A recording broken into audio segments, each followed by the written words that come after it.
Hi there. Welcome everyone to our next installment of the Digital in Goop Health sessions. I'm Jean Godfrey-June. I'm the beauty director here at Goop, and this is my living room. If you're tuning in for the first time, welcome. We are so glad you could join us. Once a week, we've been hosting some really incredible thought leaders, experts, and healers, the kind of people who you normally find at our in-person in-Goop Health summits. And the idea is to bring that little bit of that magic to everybody who's here at home. We love being in this community with you for an hour every week, and we hope it's been a positive touch point for you guys too. First of all, a little housekeeping. If you missed our previous sessions, any of them, they're all on our YouTube page, so you can go and check it out. Every week we've been, during these sessions, we've been raising money for Doctors Without Borders. So if you're able and you want to donate, there's a button on the right side of the page, and you can just click the donate button.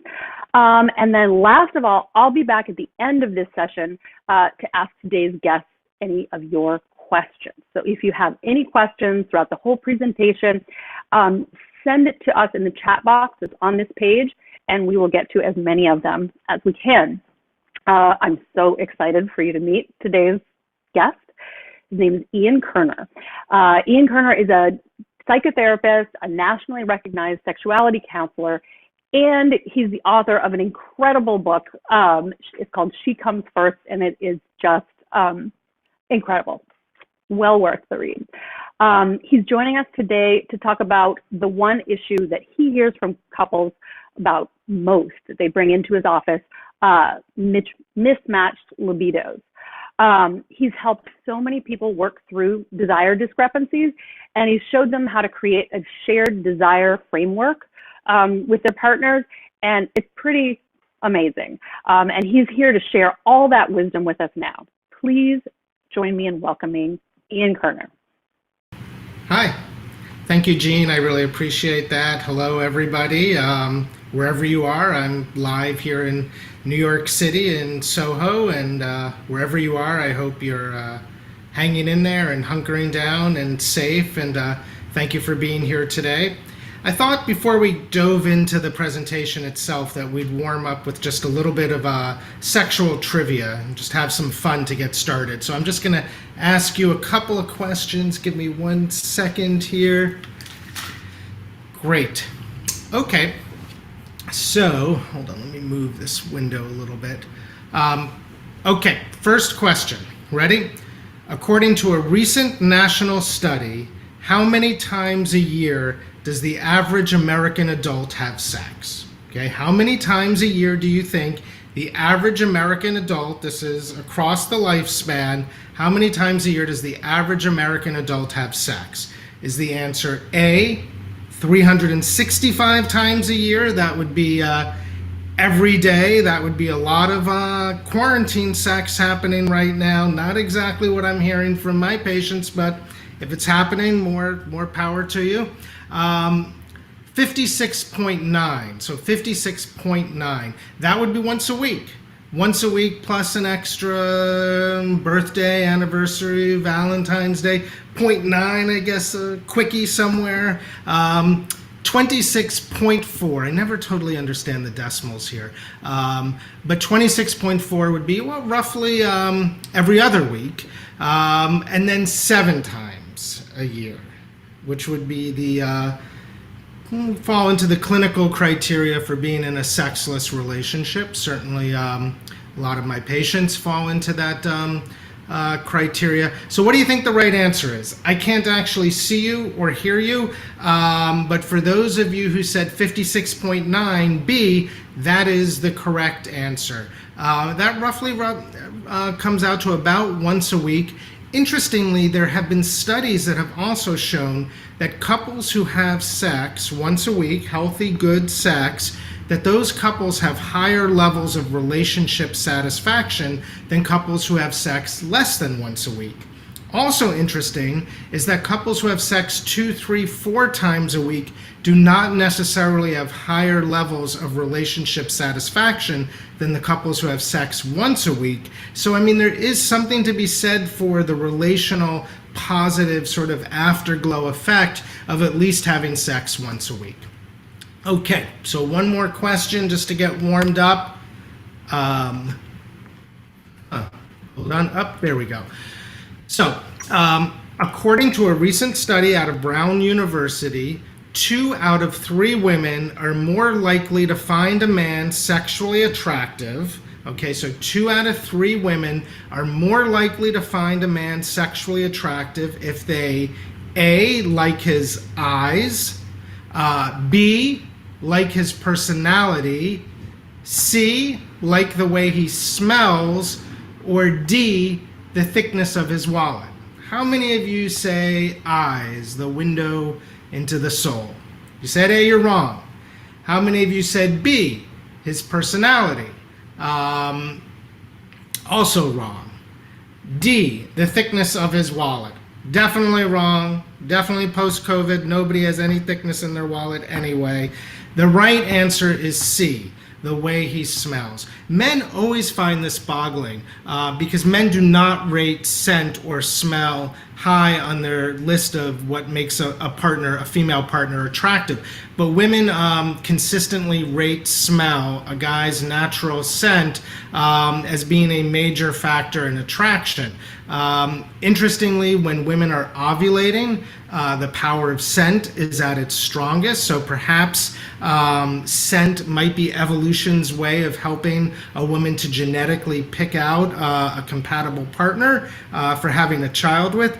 Interestingly, when I'm working with couples who have mismatched libido or low desire, I'll often ask the female partner, sometimes privately in an individual session, how she feels about her partner's smell. And some women will say, I love his smell, it really turns me on. Some women will say, I have a very neutral response, it doesn't really do much for me one way or the other. And then some will say, I really don't like his smell. And generally, when a woman tells me that she doesn't like her partner's smell, it also tells me, again, it's not a perfect science, I'm generalizing here, but that she may lack other aspects of attraction as well. So smell is definitely very important. Okay, so let's dig into our presentation on the desire discrepancy.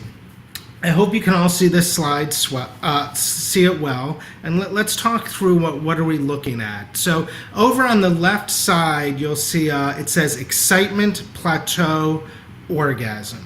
Okay, so excitement is sort of like arousal, that's blood flowing to the genitals, that's the musculature starting to tighten, that's all the things that go into excitement. Plateau is sort of the phase before orgasm where everything sort of consolidates and everything gets, the musculature gets really tight. It's the moments before orgasm, and orgasm being sort of the release of that blood, the release of that sexual tension, the firing of the brain's opiate system. And then over here on the right, you also see resolution. So that's sort of the arc of sexual response: excitement, plateau, orgasm, resolution. Now, this chart that you're seeing is a very famous chart. It actually came from the work of the sex researchers Masters and Johnson, who were pioneering researchers. Maybe you saw the Showtime show Masters of Sex that was based on them. They innovated a lot in the world of sexuality.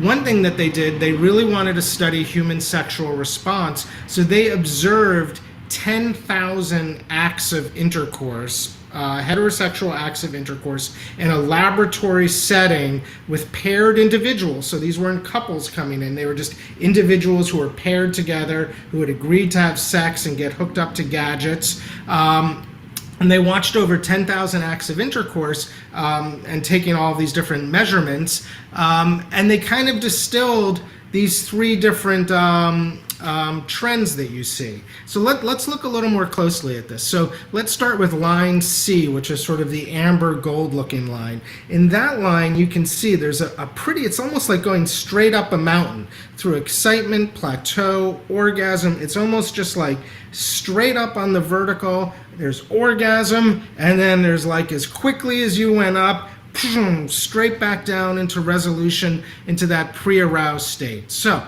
who do you think that line represents? Think about it for a second. Straight up, orgasm, straight back down. That largely represented most of the men that they observed. That represents sort of typical male sexual response. Of course, that's not the case for every guy. There are men who have erectile unpredictability. There are men who are on SSRIs, who are experiencing delayed arousal, delayed orgasm. But the typical male. Okay, what are we looking at in line B? In line B, hold on, Beckett, what are you doing? Go, please. Sorry, son, kid, you can go into that room, but pick a room. Sorry. In line B, what are we looking at? So we are looking at a move up through excitement, and then we're sort of plateauing in the plateau phase, right? We're not getting to orgasm. We're sort of steady state at the plateau phase. So that represents all of the women who were able to get aroused, and were able to get somewhat highly aroused, but weren't able to have orgasms. And you may have heard the phrase the orgasm gap. It's well known that about 80% of women do not orgasm consistently from intercourse, which is what Masters and Johnson were primarily measuring, whereas about 80% of men do. So I think between line C, the gold line, and B, the red line, we're really looking at that orgasm gap. Line A, you see the lines moving again up through excitement, through the plateau phase, same as line B, but there is a movement up into orgasm, and then there's a move downwards, but not a crash back into the pre-aroused state, but more like a hovering in the plateau phase or the semi-aroused state. And so what this represents is both women having orgasms as well as their innate capacity to potentially go on to have multiple orgasms. You can also see that in women and men, the difference, there's a longer resolution period. It takes longer for women to go to the pre-aroused state than it does for men. Great, so I want you to look at this slide for a second, and I want you to tell me what you think is missing from this model. Excitement, plateau, orgasm, resolution. What do you think is missing? Okay, if you said desire, if you thought about desire, that is potentially what's missing. So now here we have a model that includes desire, arousal, orgasm, resolution. This model was actually developed by Helen Singer Kaplan, who is a famous sex therapist who worked with Masters and Johnson. You have to remember, Masters and Johnson weren't measuring desire. People were just coming into their laboratories ready to have sex. So they weren't really interested in measuring desire. But Helen Singer Kaplan, along with a lot of other therapists who were practicing sex therapy back in the 60s, said, hey, but so many of our patients are presenting with desire issues, low desire, mismatched desire, no libido, low libido. And so Helen Singer Kaplan really said that the model of human sexual response needs to encompass desire. So there you see it. But it's beguiling, it looks right. It looks right, desire, arousal, orgasm, resolution. But is it correct to put desire at the beginning? Is that how everyone experiences desire? To put it right there at the beginning before arousal. And so it really gets me thinking, what do we actually know about desire? Again, it's not physiologically measurable in the way that Masters and Johnson were really able to measure blood flow and muscular tension and even brain activity. So what do we actually know about desire? So I have a question for you then. If I were an alien from another planet and I landed on this planet and I was trying to learn everything that I can about Earth and create like a database of information, and I asked you to explain one concept to me that was confusing, sexual desire, and I needed you to explain it to me in as few words as possible, even just one word. Think about it for just 5 or 10 seconds. How would you explain desire to me?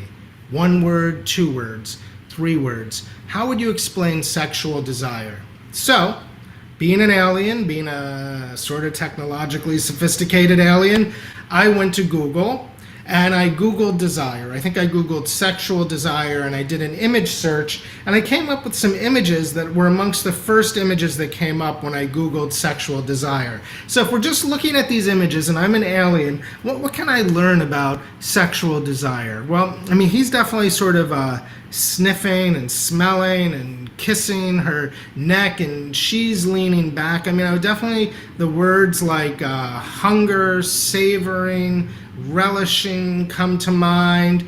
This is sort of like up against a bookshelf, and they seem pretty ravenous, pretty hungry. Again, appetite seems to come to mind for me. Again, there's a feeling of like taking, wanting, craving, eating, consuming. Here, I mean, they're like, whatever they're experiencing, their desire, their appetite, their craving, I mean, they're going to get really, this just looks like you're going to get really dirty and muddy, like when it's all over, like, I don't know, are you going to be happy you did that? I mean, you're definitely going to have to go take a shower. And here, somebody's going to get hurt. I mean, their appetite, the desire is so strong that like someone's going to end up with very chronic back pain, who's ever underneath there. So those are some images of desire. And I think what they express is a concept that we clinically call spontaneous desire. This idea that desire can just happen. It can come from nowhere. Two people see each other across a room, cut to, they're in the bedroom, sort of ripping each other's clothes off. And that is really how the media depicts desire, as a need, a craving, a wanting, a drive, an urge. And I find that unfortunate because so many people, women and men, do not experience desire in this way. They do not experience spontaneous desire consistently. I'm not saying they haven't or they won't, but it's not their consistent experience of desire. And you know, honestly, it makes a lot of people just feel like messed up, like something's wrong with them, like they're, you know, defective or broken. And of course, big pharma, the pharmaceutical industry, is taking advantage of that. There's been female Viagra, sexual desire drugs to try and give women spontaneous desire. But who says that the only kind of desire is spontaneous desire? And who says that desire has to be something that happens like with a bang at the beginning that gets the whole process going? So lately in sexual science, we're really looking at alternatives to spontaneous desire. And what we know is that about 80% of men experience spontaneous desire. This is a generalization, but only about 10 to 20% of women consistently experience spontaneous desire. So already we can see kind of a desire gap or a polarization in desire framework. So if only 10 to 20% of women experience spontaneous desire, then what kind of desire do 80% of women experience? So 80% of women and about 20% of men, again, these are rough generalizations, experience something else, responsive desire. You have spontaneous desire, you have responsive desire. Think about responsive desire for a second. Think about that word responsive. What does that mean? To be responsive means you're responding to something, meaning something came before. Already that's a revolutionary notion because we think of desire as the thing that comes first. So responsive desire is already saying that something needs to happen for desire to respond to, for desire to emerge. So what does responsive desire respond to? Arousal, the experience of subjective arousal, feeling aroused in your own body and mind. Responsive desire responds to arousal. For many, especially those in a responsive desire framework, arousal precedes desire. Arousal has to happen first. So what is arousal? I asked you to, if I was an alien trying to figure out desire, how would we now describe arousal? Well, here's one definition that I really like. This is from the Upanishads, which is an ancient Hindu text, religious text. It wasn't speaking specifically about sexual arousal, but I love how it can apply to sexual arousal. We are told that the energy that supports all creation manifests as the warmth that arises when we are touched. The warmth that arises when we are touched. I think that that's a really nice definition of arousal. The warmth that arises, right? Because arousal, also like anything, it needs to simmer, it needs to percolate. If you're in that responsive desire framework, you need to experience a warmth before there's a heat. You need to have something arise before it consolidates. Okay, how do we generate arousal? How do we create an environment that encourages arousal? So now I want to introduce you to another scientific concept. This is called the dual control model. So basically the dual control model, which was suggested by some very intelligent people at the Kinsey Institute, John Bancroft and his research team, kind of came up with this idea, this concept that the sexual brain has two different systems that operate at once. One is a sexual excitement system, SES, and the other is a sexual inhibition system, SIS. And it's kind of like, think of a car that has an accelerator and a brake. Your sexual excitation system is the accelerator, the things that turn you on. It's stepping on the gas, it's seeing something sexy, thinking about something sexy, a memory, a fantasy, smelling your partner and feeling turned on, feeling just close, intimate, safe, fantasizing, touch, sensual connection, that experience of infatuation in new love, that roller coaster, all of these and so many more go into the SES, the sexual excitation system. So that's your accelerator, but then you also have a brake. All the things that stop you from getting aroused, all the things that turn you off, feeling tired and unattractive, the side effects of medication, relationship issues, anger, distrust, all the anxiety that's just in the air right now around COVID and quarantining and kids and school and Zoom and work and paying mortgages and making rent and everything, our histories, our traumas, how we were socialized to talk about sex, our shame, our culture, all of this can fall onto the sexual inhibition system and be a brake. So you kind of have this relationship between your accelerator and your brake. And when it comes to sex, every individual is tuned differently. Some of us accelerate very quickly, and some of us are a little older, a little clunkier, and it takes more time. So for people with responsive desire especially, they need to be able to turn off all those inhibitors, get that foot off the brake, turn on the exciters, step on the gas, and let them simmer. So it's really, to create arousal, it's really looking at that whole environment. So here's the thing. A lot of couples that I work with, especially ones in responsive desire frameworks, they want sex. They think of themselves as potentially sexual people. They're just not feeling that spontaneous desire. So I talk a lot about the quality of willingness, sexual motivation, a reason to engage. Even if you don't have desire, you can have willingness. The willingness to engage, the arousal that will generate responsive desire. So I want to share something with you right now. There was a researcher, a sex researcher, Cindy Meston, and an evolutionary theorist, David Buss, and they went out and they did a study on sexual motivation. And I think they surveyed at least a few thousand people around the reasons they had sex. And they actually had thousands and thousands of reasons, but they saw that there was a lot of overlap, a lot of different categories. And so they distilled it all down to 237 reasons why people have sex. So Cindy Meston, David Buss, they did a study. They came up with 237 reasons why people have sex. I often, when I'm in a room and I'm speaking or I'm talking or I'm sharing this with friends, I'll say, pick a number, 1 to 237. Let's see what reason you picked. Again, I can't see you or hear you, but I'm going to ask you from 1 to 237 to pick a number. Okay, I'm going to see what's psychically coming into me, coming in through the Zoom waves or whatever we have.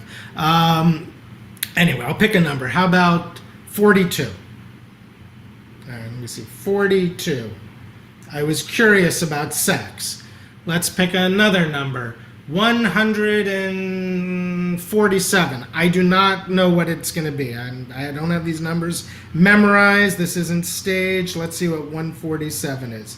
I wanted to punish myself. Oh, that's pretty interesting. I wanted to punish myself. Okay, we won't get into masochism or masochistic paraphilia right now. Sometimes when I ask this number, there's always someone who's a little pervy in the audience who says 69. Okay, let's see what 69 is. I always forget what it is. I was slumming. Interesting. I was slumming. So there you have it. There's 237 reasons. There's probably a lot more reasons than that. But the thing is, it's okay to have a reason to engage in sex. It's okay to know where your sexual motivation comes from. It's okay to remind you of those reasons. That willingness may be the thing that really gets you going. So I want you to think about your own relationship for a second, especially if you have a partner, short-term partner, long-term partner, married. I want you to think for a second. We talked about spontaneous desire, responsive desire. Think about the last few months maybe. What's your model of desire? You know, I noticed my voice just now sounds very high. I think I'm going to take a deep breath. I think I'm going to try and lower my voice a little bit. Okay. So, I hope I wasn't going too fast, by the way, either. So I want you to think about the last few months. So what is your model of desire? Are you a spontaneous desire person? Are you a responsive desire person? Are you spontaneous when you're out in the world or surfing the internet, and responsive when you're at home with your partner? Are you always spontaneous? Are you always responsive? But in general, think about your model of desire. Now think about your partners. Is your partner a spontaneous desire person? Is your partner in a responsive framework? Okay. Now think about the model of your relationship. Is it spontaneous? If so, that's cool. You probably don't have a hard time necessarily getting going. And hopefully if the sex is good and positive, then that's incentivizing and reinforcing and motivation to keep doing that. I don't get a lot of spontaneous patients in my office. What about responsive? So that would mean needing that arousal, needing that environment, needing that willingness. If you have two responsive desire partners, it's quite possible they're not having a lot of sex at all, but they maybe don't miss it either. You don't really miss what you're not thinking about or what you don't notice. Where I see most of my patients is in this third bullet point, spontaneous responsive. Generally, there is a libido gap. There's a mismatched libido. One person is in a spontaneous desire framework and the other partner is in responsive. And that's difficult. And by the way, even though 80% of men experience spontaneous desire and 80% of women experience responsive desire, when I'm working with couples in which there are libido gaps, very often it is the male partner who is shifted into a responsive desire framework or has low libido, and sometimes it's the female partner who's really wants more sex. So I really don't want to discuss this along clear gender lines, but it is difficult when one person, you can imagine, is just sort of always turned on and interested in sex and responding to sexual cues and maybe approaching their partner, and the other partner's in a responsive desire framework and just doesn't feel desire, can't find that spontaneous motivation. So let's talk about this for a second. When your desire is spontaneous, So when you're the person who's in the spontaneous desire framework, you react very quickly to sexual cues. Your partner comes out of the shower in a little towel and you notice their body and it sort of turns you on. When you're in that spontaneous desire framework and your partner is not, what's that like? Well, maybe you feel like you're always the one who's initiating. You're always the one who has to get sex going. You're the manager of sex. If you didn't initiate, you'd never have sex, and it doesn't feel fair. Why doesn't you want to be wanted to? Why doesn't your partner initiate it? It's not fair that you're the one that always has to want. Maybe you feel like you're always getting rejected too. Especially if your partner's in a responsive desire framework. Doesn't take long, in my experience, to internalize that rejection, to get angry, to start self-silencing, to bottle it up, to just put it away, and to sort of be living with some resentment and anger. Maybe you feel like your partner doesn't like sex and just isn't a sexual being. Unfortunate me. I'm in a spontaneous desire framework, my partner's not, and I'm the sexual one, and my partner isn't.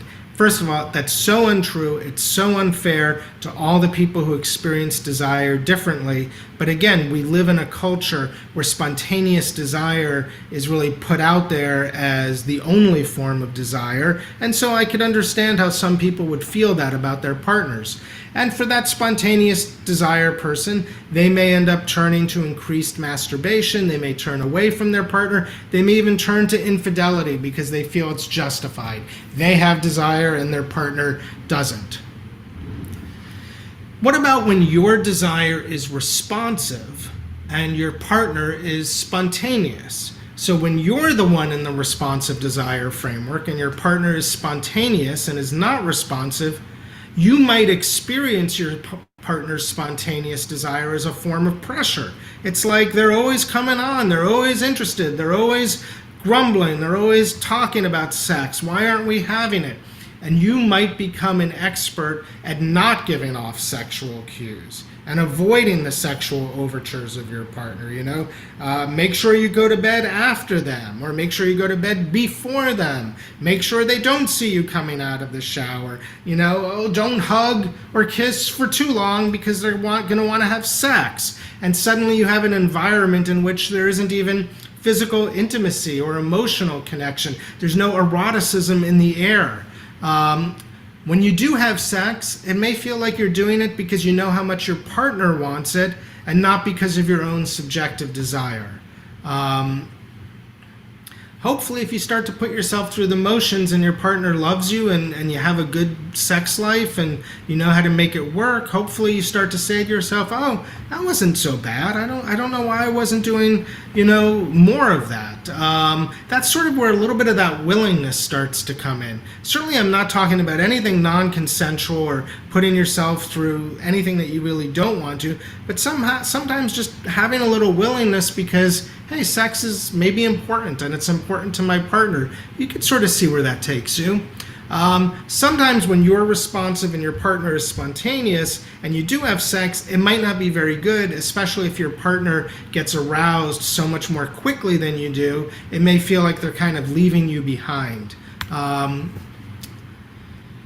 You might feel like your partner is sexually simplistic, unappreciative of all the contextual factors, romance, emotional connection, wooing, being nice to each other, being affectionate and warm. It just may feel like, your partner's sort of just like almost like barbaric in their desire for sex. You might not understand why your partner is sexually triggered so easily, and you might label your partner's spontaneous desire as unhealthy or addictive. I see that quite a bit as well. Like when two people are in responsive desire framework, in different desire frameworks, you're really in your own mindset, and it's very easy to judge or evaluate your partner who may be in a completely different framework.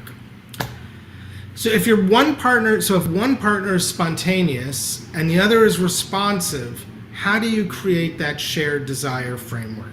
Well, I hope just having this conversation helps, because I find as a sex therapist, one of the things that I can do is provide accurate scientific education that helps normalize differences. So I think even I find with my patients, just knowing, hey, you're spontaneous, I'm responsive, now I have some boxes or labels to at least start to think of myself or understand things a little bit. So that's one key. Understanding that spontaneous desire and responsive desire can work very well together. I mean, spontaneous desire can kind of be like lighting the match, the spark that kindles and nurtures responsive desire along the way. I hear a lot of people, men and women, who have spontaneous desire and it's not being reciprocated, and they just sort of give up. Why should I bother? Well, you should bother, because sex is, as we said in the very first slide, couples who have sex regularly, at least once a week, have higher levels of relationship satisfaction. And sex and sexuality are important aspects of living and being alive and being a relationship. So in a way, having spontaneous desire, we don't want to make that go away. We don't want you to give up on that. It's just about understanding how spontaneous desire interacts with that responsive desire partner. So I come back to that concept of willingness. When I'm sitting with two people in my office who have libido gaps, the most important thing to me is not if one has desire and the other doesn't, not if one likes sex in the morning and the other likes sex at night. I can work with all those differences. What I need is for both partners to have some willingness to work on this and to have some willingness to try the homework assignments I'm going to give them and bring me back some interesting data that we can talk about. And so speaking of willingness, one assignment that I give couples I call it is a willingness window. It is setting aside a period of time, it can be once a week, I usually ask for twice a week, to engage in an arousal generating activity that could lead to the emergence of desire. Okay, so this is not an assignment to have sex. It's not about sex. It's about cultivating those early phases of arousal and seeing if they can generate desire in both partners. You don't have to show up with desire. You don't have to want sex or you want to do the assignment, but you have to have the willingness to do it, to put it on the calendar and to give it a try. So a lot of people ask me, what sorts of activities do you put in these willingness windows? Well, I am very co-constructive in the way that I work, so I really like to work with my patients to come up with what they're going to do. So I'll usually assign 2 willingness windows a week, and then I'll ask patients to come back in 2 or 3 weeks so that they have a chance to do this 2 or 3 times at least. And I would like for one of the willingness windows to be sort of sensual, physical, touch-based, so that could include kissing, making out, going back to all those above sort of the waist activities that maybe we neglect now, massage, sometimes just taking a sensual shower together that doesn't have to be a sexual shower, but it's not just about getting clean either. So I'll ask couples to sort of come up with the activities that they want. And then you see I also have psychogenic, mind-based activities. One of the things, if I were to ever do a second talk for Goop, I'd probably talk about the importance of psychological, psychogenic, mind-based stimulation in creating sexual desire. When I'm working with couples, so often they're just coming in with their lists of physical behaviors that they engage in. We do this, he kisses me, we have oral sex, we go to intercourse, and what I noticed is missing is any kind of mental arousal, which is interesting because we know that women can fantasize their way very, sometimes even to the point of orgasm, but certainly women can get very, very aroused, and you can notice blood flowing to the genitals just through imagination and through fantasizing. Sometimes, same thing for men. Sometimes when I'm working with men who have erectile disorder, And I want to discern, is the erectile disorder principally organic, or is the erectile impairment more psychological in nature? Usually in younger men, it tends to be psychological in nature, but sometimes I'll give them a few little things to do at home that help me get data. And one thing I'll say is, hey, next time you're self-pleasuring, next time you're masturbating, don't touch yourself for a while. So if you're watching porn, watch the porn, let it percolate, let it simmer, and tell me, how long does it take for you to get an erection? And most guys will come in and say, within 2.5, 3 minutes, I had a pretty usable erection. No hands, no touch. So all of this tells you is that the mind is so powerful in stimulating physiological arousal when the mind is stimulated. So sometimes I'll give couples mind-based activities. And I have two categories of mind-based activities. There are face-to-face activities, sort of sharing a fantasy, engaging each other really sexually, role-playing, playing with power. That's tough for a lot of couples who don't have that in their sexual history and maybe are a little shy, embarrassed, or ashamed. So I also talk about side-by-side arousal, mind-based arousal, being able to read erotica aloud together, watch some good couples, ethical porn that's made ethically. We're basically in an explosion, a renaissance right now of women's-based porn and ethical porn. There are also erotica podcasts. There's ASMR that's erotic. There's so many interesting ways of just watching or listening or taking in sexual stimuli. So those are the kinds of activities that I will ask couples to put in their willingness windows. And I guess I'm trying to create a little more runway at the outset, a little more runway for that sexual arousal to get percolated and for couples to get their arousal frameworks more aligned. So again, in a way, it all comes down to willingness. Do you have the willingness? What will you do with your willingness? Where will you let it take you? And that's the presentation, folks. I hope it was useful. I'm going to put on these headphones now and come back to hopefully you guys. Hey, Ian, that was incredible. Thank you so much. Definitely want to hear more about the your next Goop talk about the imagination. Thank you. And we've got a bunch of questions for you. We'll try to be respectful of everybody's time, but get some of them in here. The first one was about same-sex couples. Do you see the same sort of levels of desire discrepancy in same-sex couples as you do in heterosexual couples? Yeah, I would say absolutely. My practice is, I'm wearing headphones now, so it's a little hard for me to sort of hear myself, but I work with, I'd say my practice is 50% individuals, 50% couples, and probably about 60% heterosexual, cisgendered, and then about 40% LGBTQ.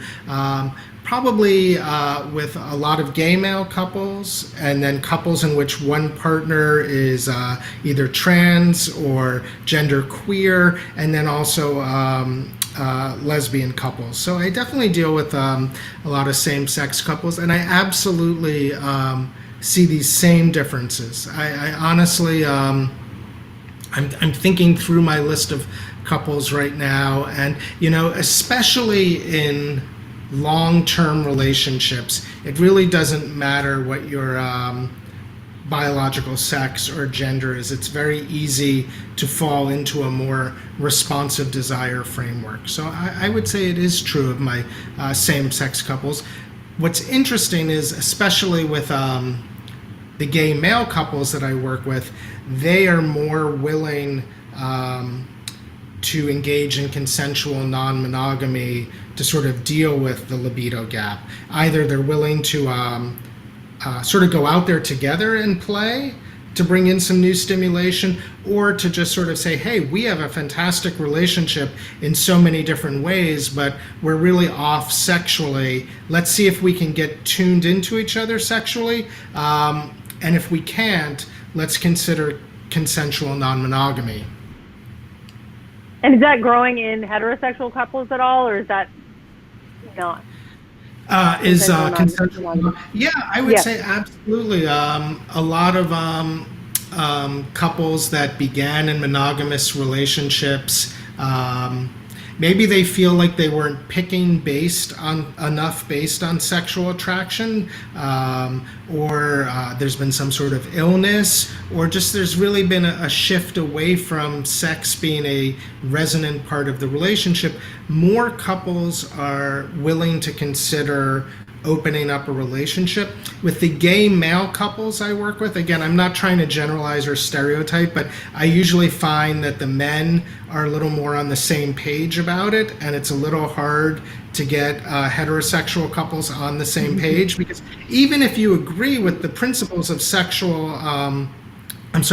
with consensual non-monogamy, it could take so many different versions. Are you just going out and having one-night stands and casual sex? Are you finding a friend with benefits? Are you engaging in an actual relationship?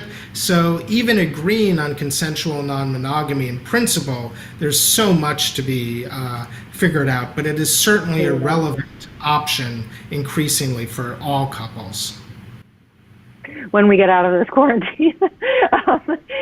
We've got a lot of questions from parents about being spontaneous and, working on their desire at this particular point in time when they've got their kids more underfoot than usual. They can't go on trips. How are your clients dealing with the considerable obstacle?